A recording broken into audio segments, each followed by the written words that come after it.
तर नवी मुंबईच्या सिडको एक्झिबिशन सेंटरमध्ये आंदोलकांच्या नाश्त्याची सोय करण्यात आलेली आहे। आंदोलकांच्या नाश्त्यासाठी शिरा तयार करण्यात आलेला आहे। याचा आढावा घेतला आमच्या प्रतिनिधींनी, पाहूया।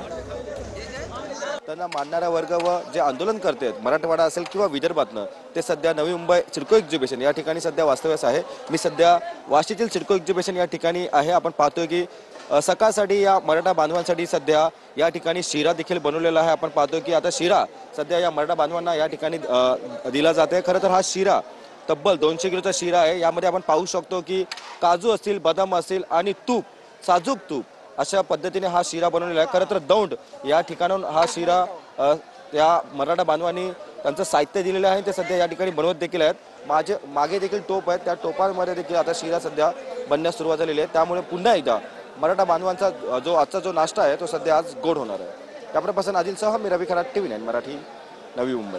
त्यांना मानणाऱ्या आपण पाहतोय की सिडको एक्झिबिशन या ठिकाणी जे मराठा बांधव आहेत ते कमीत कमी 50 ते 60 हजार जे मराठा बांधव सध्या वास्तव्यास आहे, त्यांच्यासाठी मराठवाड्यातील किंवा विदर्भातील अशा असंख्य ज्या शिदोरी आहेत, मी माझ्या व्हिडिओ जर्नलिस्टला सांगू इच्छितो की त्यांनी ही शिदोरी दाखवावी।